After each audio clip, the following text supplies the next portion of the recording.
Are there business structures that you have put in place that have allowed your business to weather these storms of tumultuous times and other macro events like this? Well, I think the number one thing is to build an audience and build it in a place where you have control of that audience. And that's what I was talking about social. You could lose your account, or the platform could lose its reach, or they could change the rules of how they're going to distribute your content. And so, the one online mechanism that you can truly control is your email list. And it's been at least probably 10 years that people have been telling me that email is dead. In fact, no, it's been 20 years since that people have been telling me that email is dead, to get on with it. The first one was a guy. He was literally the person who wrote the first book on email and email marketing. And it was 2003, he was over it, and he's like, email is dead. I was at a small little mastermind with him, and he literally got up on the table and he was stamping his feet, standing on the table, saying, email is dead, email is dead, email is dead, email is dead. And this is the guy who wrote the first book on email marketing. I mean, standing on the table, I can still see him. He's like, RSS. Go RSS. That's where it's at. RSS, RSS. Well, needless to say, he wasn't right in 2003. And I've had people telling me this over and over. Now, is it, and I say that as someone who's been inside so many launches that either I have done or I've seen, helped my clients with, I've coached my clients through. And when you push that send button on your email that sends to your email list, and we're not talking spam, of course, we're talking people that have opted in, the acceleration, it's just like, I was in one of those Teslas with like the ludicrous mode. Chris, have you ever been like, No, is that like oh, extra speed or what? it is. They have this, Yeah. like, you can literally download the ludicrous mode and it makes it even faster. So it's already insanely fast because it's an electric vehicle and it's all the power immediately. And it snapped my neck. It made me feel sick to my stomach. Oh, wow. I mean, it was nuts. It was Joe Polish has one, or had one, and it's just, yeah, crazy. But that's what pushing that send button feels like. It's all that you can just watch the stats within Hmm.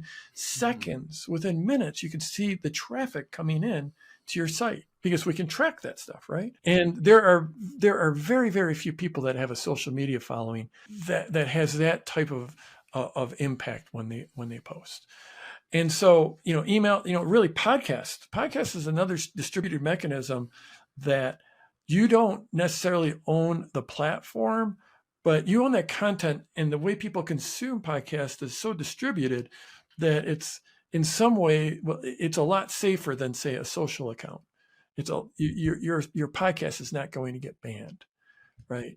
And so, for me, like, focusing on building on those two platforms, yes, you absolutely want to build on social, but you want to use social to drive over to those things that you actually control, that you own. Number one being email. Chris, like, I know earlier, um, before we started, I was telling you about, like, there's this thing called the Google Slap. And I'm going to Yeah. say this was like 2005 or so. So I'm sorry about giving everyone these ancient history lessons. Sorry, I haven't actually heard of Google Slap. So, So back in the day, it was basically Google coming in and making a massive change in their algorithms on how they ranked websites. And I knew several people that had built up very nice businesses doing like high six figures, low seven figures, just by putting out good content and getting traffic in from Google, and then having AdSense on their pages, which is like a Google advertising platform. And so people would come from Google and to this content, they'd read the content, some small portion of them would click on an ad, and then the person who owned that website, that owned that content, would get a piece of that advertising. And like I said, I can think of one friend who had super high content. In fact, his content was so high, it was such high quality that he was a nationally syndicated columnist, and his columns ran in like something like 70 or 80 newspapers around the United States. And he had rights to this content, so he would put that content on his website. So this wasn't spammy content. This was content that like 70 newspapers thought was good enough to publish. And he had built up over years and years hundreds and hundreds of these columns, and he was highly ranked. This is a tiny little niche. Well, it's actually a big niche, but very niche down. And he would get this amazing traffic, and he would make, $1 million a year by just putting up this content and have Google sending him organic traffic. Wow. And then they just changed their algorithm, and all of a sudden his pages didn't rank. And he didn't do anything nefarious. He didn't do anything wrong. He just put out good content. But overnight, he lost almost 95% of his content, somewhere between 90 and 95% of his content. So he went from, $1 million a year to $75,000 a year, just because Google made a change in an algorithm. Now, Google can use whatever algorithm they want. It's their business, right? But that just goes to show how you have to be careful the business model that you build.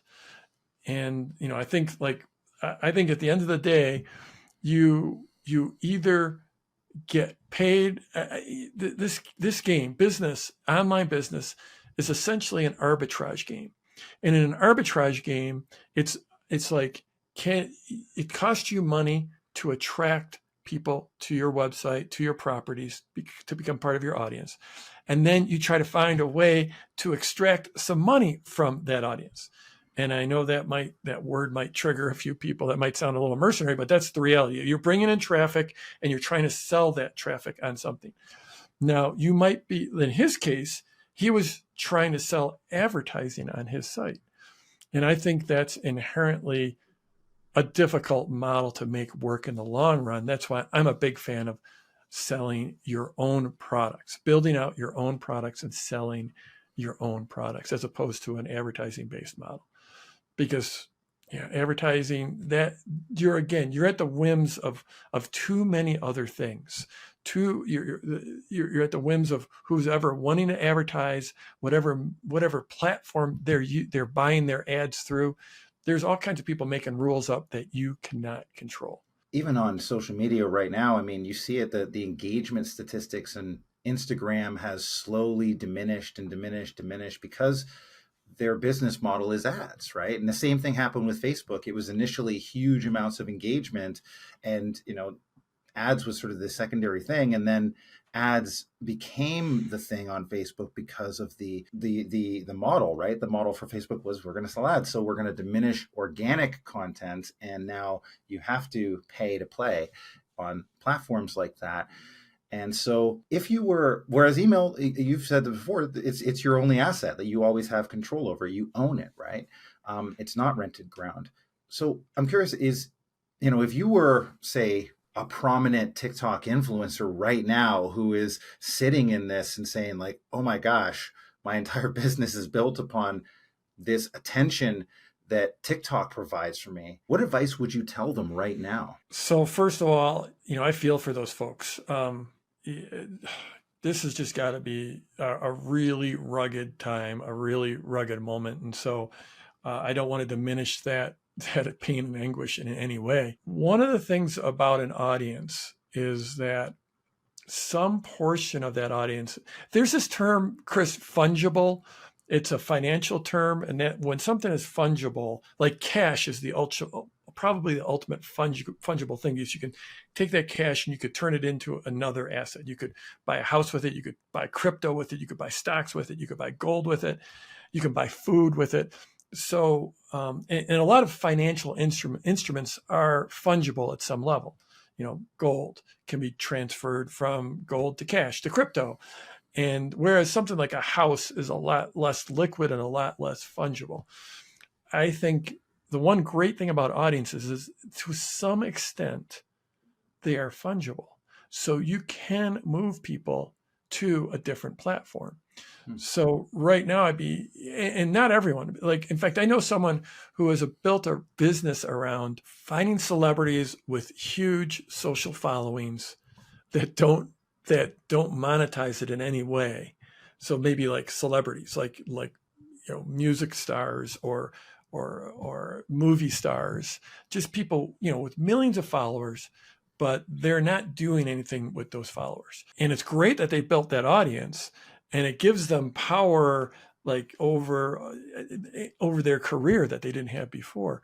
But this person has built a business around going to those people.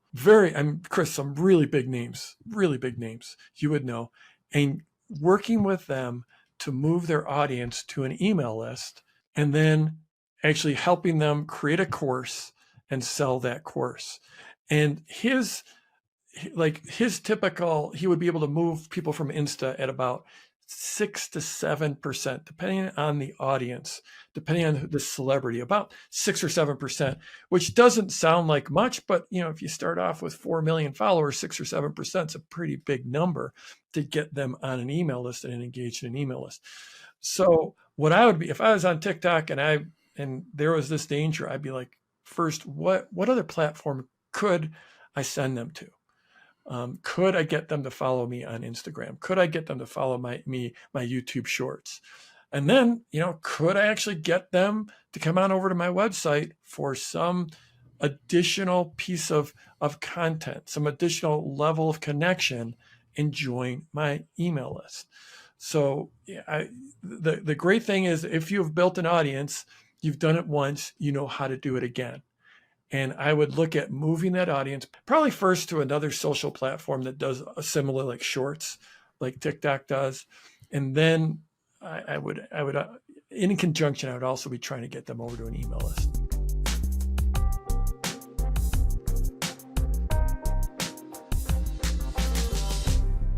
Hey, Launch family, one more thing before you go. Thank you so much, and hit subscribe. If you haven't hit subscribe yet, do it, because we got more awesome stuff coming out and I don't want you to miss any of it.